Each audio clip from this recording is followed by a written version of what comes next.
Estamos junto a Fernando Viergo, músico, gran músico de nuestro país, con una carrera subliminal a lo que refiere todo el desarrollo de estos 50 años, más de 17 discos con presentaciones ahora de sus últimos trabajos en vivo. Fernando, si nos puedes comentar en este marco de los 21 años de Radio Galáctica y de Galáctica Media que estamos celebrando, invitando a grandes artistas de nuestro país, tener la visita de usted también nos enorgullece, y hablar un poco de su carrera, hablar un poco de estos 50 años y pasar posteriormente a lo que refiere a la biografía. ¿Cómo no?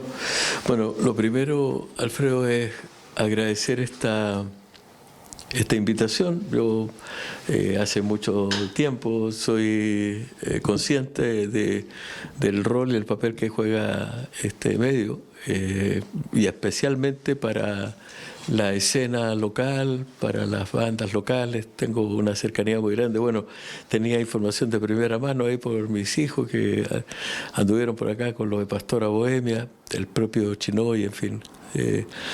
Chicos por los que tengo un aprecio y un cariño de la vida. Entonces sabía ya de Galáctica y bueno, como veo siempre que están también siguiendo nuestras publicaciones y tal, entonces se va generando un efecto que va más allá de lo establecido, que uno, digamos, hay tanta radio y tal, pero yo con el paso de los años me fui poniendo más viejo y más mañoso para ir a entrevistas y tal. De hecho, ahora cada vez que publico un disco y tal, bueno, uno tiene que hacer la promoción para que las personas se enteren y tal. Pero verdaderamente un gusto, Alfredo, poder estar acá y nada, poder conversar un ratito acerca de lo que estamos haciendo ahí, que efectivamente cumpliendo 50 años de trayectoria, y yo me propuse, no sé si la palabra es celebrar, más bien subrayar estos 50 años. Yo dije, ¿qué voy a hacer? Normalmente los artistas cuando cumplen años hacen una especie de gran concierto. Entonces dije, bueno, eso va a venir por añadidura porque estamos tocando periódicamente y tal.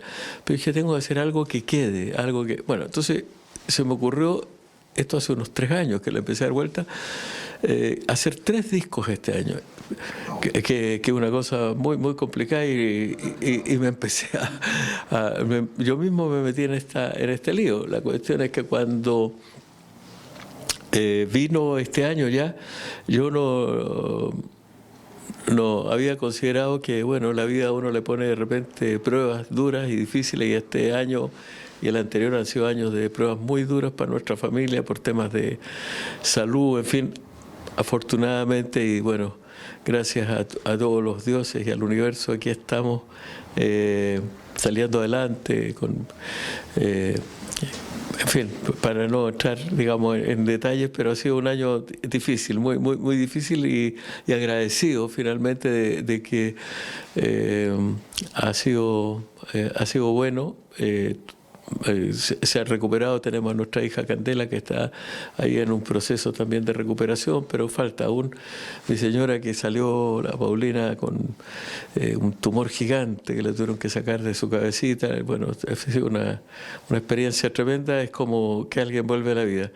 Pero la luz y también la tristeza. Yo hace muy poquitos días hemos perdido a nuestra madre, a la Tinita, y es una situación que uno finalmente la acepta. Ya era grande de edad, muy grande de edad, y no queríamos que sufriera tampoco y tal. Aún así, y sabiendo que uno nunca está preparado, uno nunca está lo suficientemente preparado, y el vacío que deja una madre es un vacío que no lo llena nada, ni nadie, digamos. Es algo que hay que vivirlo y experimentarlo. Y yo creo profundamente en el amor. Creo profundamente en el amor. De hecho, voy a aprovechar esto que estoy comentando para decir, a propósito, y vincularlo con lo anterior. Me propuse hacer 3 discos. En el medio, con todas estas cosas, bueno, pude hacer 2 ya. Hay uno de canciones inéditas que se llama La vida es, y un segundo álbum que era un gusto personal, pero que tiene que ver con herencia materna y paterna, que yo escuché mucho tango en la infancia y en la adolescencia, tango y Beatles, ¿ah? Una mezcla. Sí, sí, tango y Beatles. Y bueno, yo decía, quiero hacer tango. Mi viejo se fue hace unos 4 años y mi papá en algún momento me dijo, me gusta como tú cantas el tango, no sé qué tal. Bueno, claro. Y bueno, y ese disco lo hice de una u otra forma como un tributo a mis viejos y a tantas personas amantes de este género, especialmente los más grandes, los mayores. La música no tiene fronteras, entonces cuando uno escucha no le pide el pasaporte al cantante, uno escucha nomás. Yo cuando chico, mis papás iban al cine, puro ver cine, a Jorge Negrete, a Miguel Aceves Mejía, Luis Aguilar, en fin, que eran los ídolos de la época. De hecho, Jorge Negrete me contaba a mi papá que cuando llegó a Chile, llegó en barco. Y en Valparaíso, gran recibimiento, y después lo reciben en la estación Mapocho, claro, era... Así que bueno, hice este disco, estos 2 álbumes, y en el primero, y ahora ya voy a comentar, pero hay un tercero que también viene, pero en el primer álbum cierro con una canción que se llama Todo el Amor. Es una canción que grabé solo con un ukelele. La particularidad, yo diría que a diferencia de todos no recuerdo haber grabado algo así en un estudio, tocando el ukelele y cantando directo a la vez. Porque normalmente uno graba el instrumento aparte y tal. Claro, no, esto fue, y ni siquiera cableado, simplemente el ukelele aquí con un micrófono dirigido al ukelele y el de la voz acá. Hicimos 3, 4 tomas y ahí quedó. Bueno, pero esta canción, que es una canción muy breve, que dura poco más de 1 minuto, que se llama Todo el Amor. Y en esa canción digo algo respecto a lo que mencionaba de lo de mi madre y a esta sensación del amor, que es algo... porque uno se puede preguntar, a ver, ¿cómo es posible que uno pueda amar tanto al punto de que cualquiera de nosotros, en una circunstancia, uno da la vida por los que ama sin pensarlo 1000 veces? O sea, y lo hacemos nosotros, lo hace un habitante del Congo, de la China, de Bolivia, es universal. O sea, hay algo en los hombres, digo genéricamente, en los seres humanos, hay algo, una chispa, algo que toca nuestro corazón y que es capaz de hacer que demos la vida sin importar nada por otros, ¿cierto? Ese granito de alma que tiene el cuerpo. Yo la idea que quiero decir que no soy una persona religiosa, aunque vengo tenía mi madre una persona muy creyente, muy creyente, y yo también soy creyente. Quizá evolucionó mi forma en el sentido de que yo soy cristiano, no, aunque no voy mucho a la iglesia, pero soy cristiano. La figura de Jesús es una figura que a mí yo me salto a la iglesia y digo, Jesús no tiene culpa de un montón de cosas que hacen los hombres que inventan después, digamos, y la iglesia que tantas veces ha tenido que ver con cosas tan lejanas de las que pudo, o sea, ni siquiera imaginar ese hombre. Entonces, un hombre que nace bajo un imperio, digamos, una tierra ocupada por el Imperio Romano, qué sé yo, y que va con un discurso que finalmente estremece hasta el mismo imperio, porque bueno, finalmente lo terminan matando, porque ellos entendían, más allá de la fe o de la religión y tal, ellos entendían que era una amenaza para lo establecido, para el poder, exactamente. Jesús representaba eso. Bueno, pero es tan impactante lo que hace Jesús, que hay 12 seguidores, y de los 12 seguidores, de los 12 apóstoles, hay 11 apóstoles que después fueron asesinados. Poco se habla de eso, pero de los 12 hay algunos, o sea, perseguidos, y entre ellos desollados, o sea, murieron torturados, la mayor parte de ellos en distintos lugares. Y de hecho Pedro, cuando a él lo crucifican, él pide que lo crucifiquen y pongan su cruz al revés. En el fondo, a decir, no me pueden crucificar como a mi Señor, como a Jesús. Entonces, yo digo, si cualquiera de nosotros piensa que cualquier día conocimos a alguien y decidimos seguirlo porque Algo enseñaba ese hombre, algo nos mostraba un camino. Entonces, cuando 12 personas que lo empiezan a seguir y que después no solamente de verlo morir, sino, pero no solamente verlo morir. O sea, ¿por qué siguen? Porque según la Escritura dice, bueno, Jesús vuelve y se les presenta. Bueno, yo tengo pocas dudas respecto a eso. Como no hay testimonio, no hay cámaras, digamos, pero digo, si 12 de 12 salieron a predicar al punto que 11 de ellos fueron asesinados y muertos y tal, lo que ellos vieron es una cuestión que marcaba la vida de cualquier... O sea, todos los que esos 12 que siguieron, digamos, predicando su palabra, etcétera, etcétera. Bueno, entonces, esta imagen de Jesús es la que yo digo, yo no tengo mucha... soy respetuoso de todas las iglesias, yo digo, como que todos los caminos... es más, respetuoso también de todas las otras creencias. No digo, nosotros conocimos a Jesús, pero hubo otros seres iluminados, Mahoma, Gandhi, en fin, son seres que llegan en determinadas épocas a elevar los niveles de conciencia de sus pueblos, y en fin. Entonces, esa sensación del amor, yo digo, habita en nosotros, y cierro con esto, y creo que muchas veces cuando nos preguntamos qué hay después, cuando uno dice ya, pasó para el patio de los Callados, ¿qué es lo que hay allá?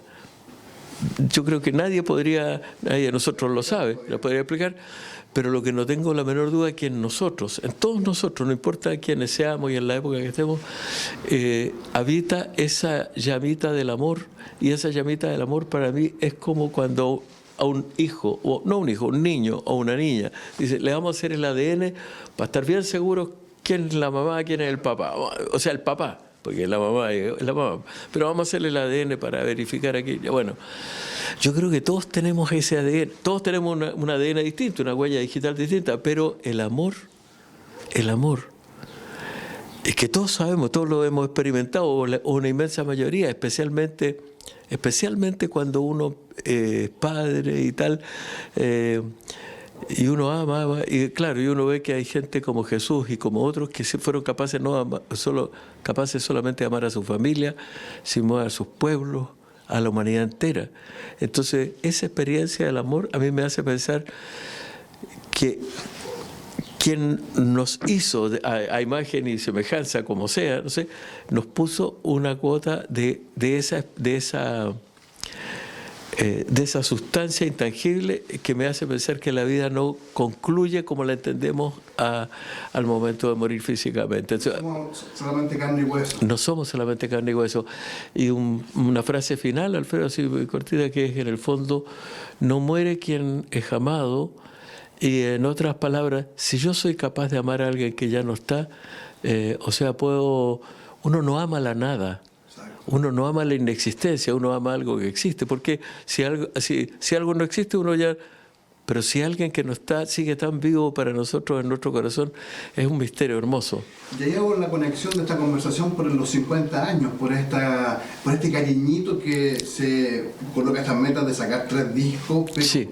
También viene esta conexión con sus seguidores, con sus fans transversales, que ahí se hace este feedback, esta retribución, el cariño, el favor, el amor a través de lo que refiere el arte y el trabajo. Claro, en el fondo es una gran pregunta, Alfredo, porque efectivamente eso yo decía, si yo hago un concierto, el concierto termina, 50 años, bueno, nos fuimos para casa. Pero si uno hace un trabajo, es como subir una montaña y poner lo que hacen los andinistas, poner una banderita, uno marca un hito, ya, esta es la montaña de los 50 años. O sea, no necesito que me lo diga, pero tengo muy claro que yo ya hice gran parte del camino, desconozco cuánto queda de ese camino, pero naturalmente es muy cortito lo que viene hacia adelante. Entonces digo, es muy importante lo que haga en estos 3 álbumes. Estreno un álbum donde probablemente esté de las canciones más... una de las canciones más importantes que yo haya escrito, aunque sé que nunca la tocaría una radio, porque es una canción que dura 6 minutos y se llama La vida es, donde hablo de los 5 elementos, hablo del agua, de la tierra, del fuego, del aire y de la sangre. Y todo esto dicho, entonces más que nada es como dejar un testimonio. Bueno, y de otras cosas también aparece, hay una canción a mi padre que había fallecido poco antes, hay una canción que habla de Farah, que tiene que ver con el tema de los horrores que provoca la guerra, ni hablar de lo que está sucediendo en este momento con la Palestina, y que estamos viendo. O sea, lo peor, lo más terrible del ser humano, lo más horrendo del ser humano. O sea, cuando uno dice, bueno, un pueblo como el judío, aunque debería también, si me equivoco si digo un pueblo como el judío, porque en realidad no es el pueblo judío, es el gobierno de Netanyahu, es cierto, y cometer barbaridades. Pero uno diría, probablemente con la experiencia que vivió ese pueblo, no se podría permitir hacer algo tan, bueno, que no tiene nombre, en fin. Claro. Entonces hay canciones en este álbum como Farah, como Cuando el río sueña, que está todo el tema de las migraciones, que es yo creo que ya lo de las migraciones no es, o sea, eso vino para quedarse, digamos, como un fenómeno mundial y en fin. Somos una Sudamérica completa. Claro, sí. Entonces aparece un poquito todo. Y estoy en medio de la preparación de un tercer álbum, que eso sí que va a ser algo totalmente distinto. De hecho, para mí ha sido un descubrimiento gigante, que es un álbum documental. Porque yo vengo de la época totalmente análoga. Cuando yo grabo mi primer álbum era, claro, con cintas magnéticas y una mesa de 8 canales. 8 canales, por ejemplo, El tiempo en las pastillas, cuando la grabamos participaron como 35 músicos entre los coros y tal. Entonces el Franz Benko, que era el ingeniero de sonido, ya pescaba la batería, todo, armaba la batería, el bajo, que eso, y los juntaba y los empaquetaba en una pista. Y así, iba armando, entonces, y uno escucha hoy día, y son milagros como hacía esta gente para que sonaran esas canciones. Entonces hoy día que las pistas son infinitas, digamos, ¿no? Bueno, entonces yo lo que tuve que hacer para armar fue ir a escuchar. Yo grababa todo en cassette, en mi casa, componía, y como nunca escribí música, ahora escribo clave, que sea, en fin, pero en esos años nada. Entonces, para que no se me olvidaran las canciones, yo las grababa en cassette. Y toda mi historia está, de más de 50 años, está grabada en cassette, toda historia musical. Bueno, nunca escuché esos cassettes y ahora inicié ese trabajo y voy en el 210. Me quedan por lo menos 120, bueno, o sea, más de 300 cassettes, que de ahí voy a tomar. He encontrado cosas increíbles, o sea, cosas increíbles. Por ejemplo, cuando compuse El café para Platón, o cuando mandé El tiempo en las pastillas al Festival de Viña, tengo algún registro con Nino García, fuimos muy amigos y tocamos junto con Nino, y con Nino yo musicalizo el libro El Principito y Nino está haciendo los arreglos, y estamos conversando y Nino tocando el piano y tal. Todo esto y bueno, y muchas canciones que nunca grabé, que las grabé, que nunca publiqué, digo, que eran en maqueta, incluso algunas grabadas enteras, otras a pura guitarra, y ahí está. Entonces va a ser un documental, este disco, que va a durar, en realidad no se puede oír de corrido porque tardaría mucho tiempo, pero van a ser estímulos. Yo hacía vuelo de pájaro porque todavía ni siquiera lo sé. Bueno, este proceso consiste en que todos estos cassettes que han sido ya, llevo una bitácora, voy escribiendo al lado qué es cada uno, qué es lo que tiene. De ahí, cuando tenga todo eso, voy a hacer una selección de, creo yo, 80 o 100 fragmentos de canciones enteras, alguna que bueno, y todo eso recién a un estudio, y en el estudio a digitalizar. Una vez que digitalice todo eso, aparte de una veintena de cintas de cintas de reel. Sí. Que ahí tienen las máquinas. Bueno, cuando tenga todo eso, recién ahí voy a armarlo, y una idea es que va a ir por época. Entonces, por ejemplo, decir del 75 o un poco antes al 85, y de ahí al 95, al 2005, al 2015, al 2025. Y ahí entonces sería como las 5 volúmenes que van a estar en este documento auditivo, donde hay, como digo, cosas que realmente hay cosas muy hermosas, porque por lo desconocido, por lo diferente. En fin, algunas canciones incluso que grabé después que fueron muy populares y que tienen unas variaciones en letra, toca solo guitarra. Bueno, ese es el tercer álbum. Me hace como clic un poco, Fernando, toda esta cronología musical que usted está reviviendo, y y se me vienen los tiempos a la memoria, se me vienen los tiempos a mi cabeza, porque a veces el ciclo del tiempo es tan rápido que no tenemos la noción de disfrutar el tiempo, de degustarlo. Pero quizás cuando el ciclo del tiempo bajan los ritmos, puede suceder esta sinergia y darse cuenta de los detalles importantísimos que existen. Toda la razón, Alfredo, pero toda la razón. De hecho, el tiempo es una cosa que yo, de hecho, en el mismo álbum anterior, La vida es, que ya está en todas las plataformas, yo en varias canciones menciono el tiempo y comparto plenamente esa idea. Uno, cuando está al principio de la vida o los primeros años, uno mira hacia el futuro y es largo. Si uno piensa en el año escolar, cuando uno tenía 8 o 10 años, el año escolar era eterno. Los domingos uno salía a jugar la pichanga a la calle, y jugaba toda la tarde, era larga y tal. Bueno, el tiempo, cuando uno va envejeciendo, es como el efecto que llaman el efecto Doppler por ejemplo, cuando viene la sirena de la ambulancia o de la bombero, viene suena de un modo, o el tren suena de un modo y cuando pasa para allá suena de otro modo. Las luces del universo, los astrónomos saben también cuando, por ejemplo, no sé si es el azul o el rojo, pero son estos dos colores. Cuando están viniendo al rojo es porque está acercándose el objeto y cuando van al azul es porque se están alejando. Y en la vida de nosotros, cuando somos niños, el tiempo es muy largo hacia adelante y cuando pasan los años, yo cuando era chiquillo y escuchaba a Gardel diciendo que 20 años no es nada, yo decía, ¿de qué está hablando? 20 años no es nada. No podía ser. Bueno, de hecho, ahora que cumplo 50 años, y a propósito del tango, la gira que vamos a hacer a partir de enero, que empezamos con varios conciertos que hacer conciertos a los 50 años, un recorrido por canciones, se llama 50 años no es nada. 50 años no es nada. Y efectivamente, porque el tiempo es muy fugaz, y toda la razón, Alfredo, en el sentido que uno, de la percepción que tiene del tiempo con los años, ahora entiendo por qué los abuelos y gente de mi edad ya se tienen y están más callados y miran y tal, porque el futuro ahora es para atrás. El futuro, de hecho tengo una canción que escribí con mi hermano José Luis hace muchos años, que en una parte dice, y miran el futuro para atrás. Efectivamente, y uno, claro, dice, la vida es un lugar tan hermoso, tan hermoso, pero tal vez debería enseñarse a los niños y niñas desde que nacen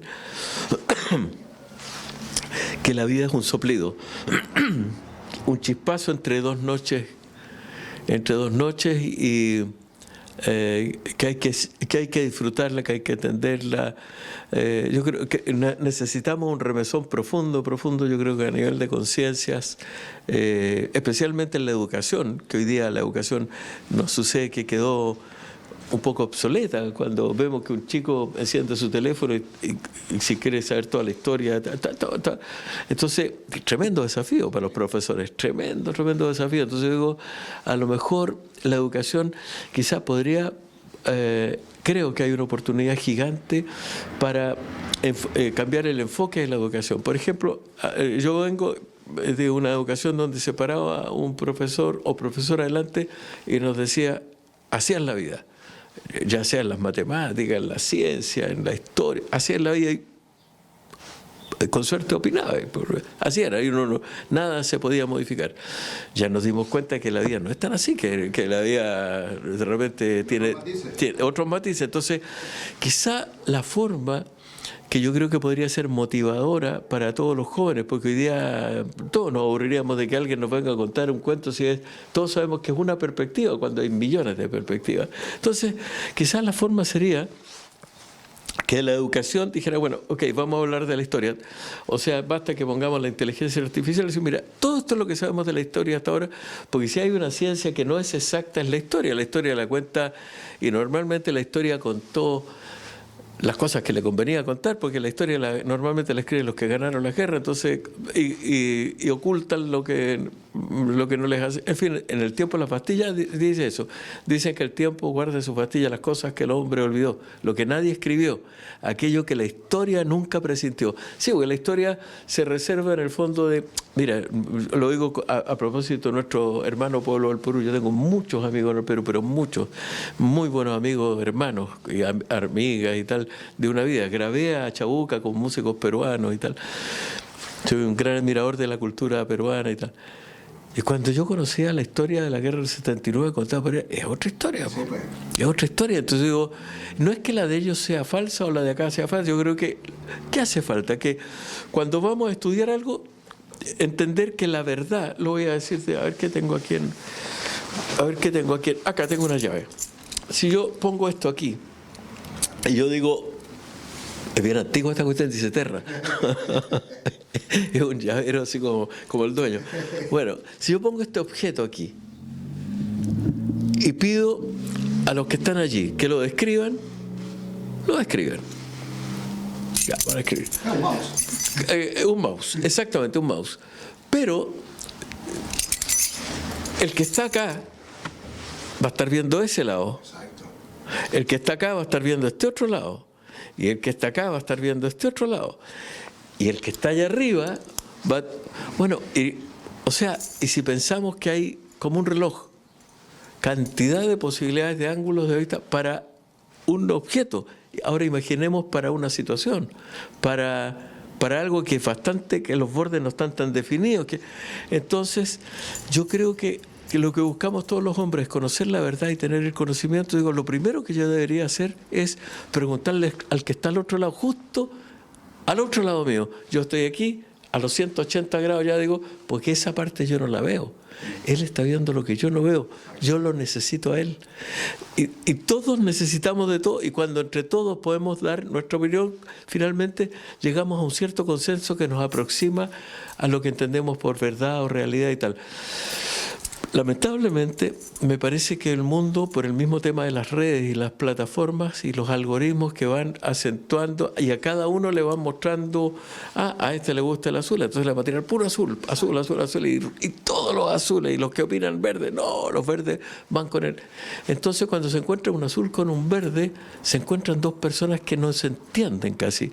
Y cuando uno observa hoy día una discusión, las discusiones son casi para descalificar. O sea, el otro no existe y tal, y nos acercamos a una situación muy peligrosa que se parece mucho a cómo se iniciaron las grandes guerras mundiales, donde a mí me parece muy preocupante el momento que vive la humanidad hoy, no solamente porque haya bombas nucleares, que las hay hace tanto tiempo, sino me parece muy preocupante porque parece ser que todo el conocimiento acumulado, por ejemplo, o sea, ya como que hay ciertas cosas que la humanidad tardó una vida entera en desarrollar, en aprender, en comprender, y que se empiezan a desdeñar. Ya las personas que tienen un pensamiento un poco más moderado, voy a decir moderado en el sentido que intenta conectar todas las partes y buscar, ya esa persona es como que tiene más llegada, ¿cierto? El que tiene una mirada radical desde este lado, de allá, de acá, de acá. Y eso yo creo que es una cosa perversa de las redes, porque las personas en términos naturales, cuando están juntas, cuando se conocen, normalmente las personas se conocen y generan cosas positivas, etcétera, etcétera. Entonces hay una cosa que, en fin, yo creo que hay un desafío tremendo, especialmente para los educadores, para los gobiernos. Necesitamos un poquito más de... Y hablando de Chile, yo veo a nuestro Chilito querido y estamos aquí, digamos, recibiendo todas las influencias de todos los lugares, etcétera, etcétera. Y digo, en un tiempo tan complejo y tan complicado, probablemente lo que deberíamos tener, en primer lugar, conciencia que somos un país muy frágil, desde los, ¿cómo se llama?, de las situaciones de emergencia, de incendios, sequía, ni hablar de terremotos y, en fin, o sea, es un país que tiene una larga experiencia en eso. Pero estamos pasando por justamente una crisis política, una crisis social, el mismo estallido social que remeció, como se podría decir, como dicen los escritores, remecimos la bota para que las capas superiores de poder se dieran cuenta, pero... sí, el remesón prometía más, digamos. Fue una remesón hacia abajo, fue como claro. se devolvió esa remesón. Sí, yo la verdad no... quisiera entender, yo he pensado muchas veces, pero no alcanzo a entender exactamente. Hay otras variables, hay otras teclas aquí que están sonando. Y lo otro es ya estar con el fascismo como en los años 20, que estaba sin máscaras, ahora vuelve a aparecer en este 2020 y a nivel mundial también con retrocesos importantes, con los derechos avanzados a nivel... Exactamente, que son conquistas, claro, conquistas históricas que ha tenido la humanidad en tanto, bueno, desde abolir la esclavitud para adelante y todo. Yo creo que vivimos un momento muy complejo porque hoy día la verdad, la verdad pasó a ser una cuestión relativa. Entonces, antes por lo menos había un cierto consenso de determinadas cosas, etcétera, etcétera. Entonces hoy día una persona o más bien yo iría un poco más, yo encuentro todas las razones en lo que menciona Alfredo, que estamos viviendo un momento súper crítico, y yo creo, mirándolo a nivel global, que detrás de todo esto que uno lo ve, por ejemplo, uno ve una guerra puntual, Ucrania-Rusia, otra al interior de África, vemos lo que está haciendo Israel con Palestina, con Cisjordania, y uno ve, pero lo que siento o intuyo más bien, porque no tengo elementos para poder demostrarlo, pero así más o menos lo que yo creo que aquí hay fuerzas invisibles que están atrás y que son las que controlan todo. No necesariamente los gobiernos son los que gobiernan. Más bien yo diría que, y lamentablemente muchos gobiernos son las marionetas que están moviendo otras fuerzas mucho más poderosas que ni siquiera conocemos sus rostros. Y eso tiene que ver con la alimentación de las personas, con la energía, o sea, vemos cualquier cosa. Hoy día gran parte de los productos que comemos o que se consumen son transgénicos, y todo esto hecho premeditadamente por empresas para lucrar y tal. Entonces yo creo que es una época muy tremenda para la humanidad, muy tremenda, y que requiere...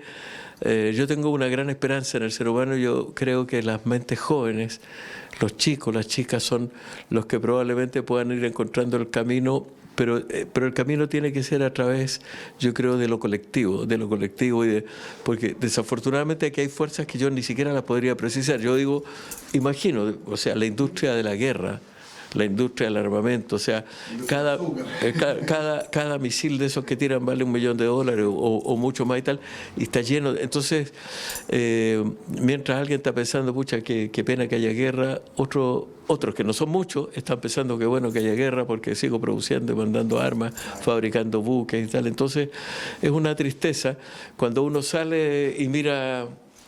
Hay una famosa fotografía que tomó la Voyager, esas naves que mandaron, y que no sé si han abandonado ya el sistema solar y tal, pero hay una que cuando estaba muy lejos dio vuelta a su cámara y mostró la Tierra de lejos.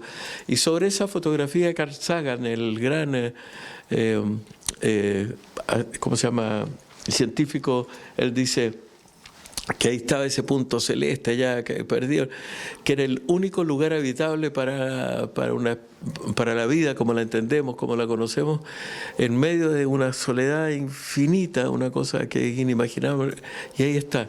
Y hay emperadores, reyes, todo tipo de idolatría, de todo, y todos metidos en ese pequeño punto. Y cuando vemos que la vida puede ser, hoy el hombre, la especie humana alcanzó hace un rato ya la capacidad de poder autodestruirnos. A mí me parece, Alfredo, de verdad tengo una tristeza profunda cuando pienso en todo esto. Yo inicié mis canciones escribiendo una que se llama Golondrinas de Metal. Las pueden encontrar en mi primer álbum, El tiempo del botón, que hablaba del botón las golondrinas de metal, que hablaba de estas aves que vuelan, pero y que que vuelan y que saben pelear. Bueno, en fin. Yo pensé en algún momento, en la época de los fines, cuando cayó el muro, nosotros vivíamos en Madrid, y bueno, y cuando cayó el muro yo dije, esto ya el mundo entró en una etapa de evolución, digamos, estamos, yo creo que retrocedimos y estamos casi peor. Entonces, nada, yo simplemente no quiero ser pesimista, pero sí constato que vivimos una época muy dura, muy difícil, y tengo la profunda esperanza y la convicción que las generaciones jóvenes nos salvarán la vida, pero también necesitamos una clase política en términos generales. Es fácil, lo quiero decir porque soy consciente, es fácil patear a los políticos porque todo el mundo está de acuerdo. No quiero hacer eso, digo, pero también necesitamos una clase política, me refiero, no importa esto, la que sea, donde primen, incluso a lo mejor con las mismas personas, pero que prime más el bien común de verdad, pero el de verdad, porque hoy día lo que hemos visto, lo digo también muy respetuosamente, pero que muchos partidos políticos se convierten en agencias de empleo, y esto para morir cristiano, digamos, o sea, no. Entonces, también hace falta, yo creo que el volver de una u otra forma también a confiar un poco más en el otro. Estamos viendo una crisis tremenda donde las instituciones se nos desmoronaron, pero me parece que no es solo Chile eso. O sea, es una cuestión a nivel global, mundial. Entonces, no hay que dar lugar, no obstante las cosas sean así, no hay que dar lugar a la desesperanza, porque la humanidad tantas veces que vivió los momentos más terribles y se levanta y vuelve adelante. Entonces, tenemos que pensar en eso. Por eso que los que somos músicos, intentamos cosas con la música también, a lo mejor podemos ir señalando nuestras impresiones, pero hay tanta gente, mismo acá en San Antonio, o sea, yo conozco cantidad enorme, no solamente la música, en toda la escena local aquí hay gente que pinta, que escribe, hay muchos poetas, ni hablar, este es el litoral de los poetas. Entonces, yo digo, son esos espíritus, esas almas llamados, son como los faros de las distintas épocas, de las distintas generaciones, los que van de una u otra forma también mostrando la esperanza de un mundo que sigue siendo un mundo hermoso. La vida es un milagro, la vida es un milagro. O sea, yo cuando veo parejas jóvenes, dos de mis músicos ahora últimamente han sido papás recién, y me conmueve profundamente. Porque yo digo, y yo sé que cualquier persona de mi edad y tal, nos daría más miedo ser papá hoy día. La vida está jodida, está difícil en muchos aspectos, ni hablar de lo económico, cómo subió todo, etcétera, pero también se puso más peligrosa en otros aspectos. Entonces, cuando veo a estos chicos, el Esteban, que ha sido papá recién, ahora el Nacho, que por ejemplo que es un chiquillo aún, están esperando con su compañera a su primer bebé, y yo digo, bueno, ahí está el futuro, y tenemos que, o sea, cada día que pasa, yo creo que no tenemos que bajar los brazos y pensar que va a estar todo mejor, pero para eso tenemos que seguir llenándonos de luz y tratar de transmitirla también.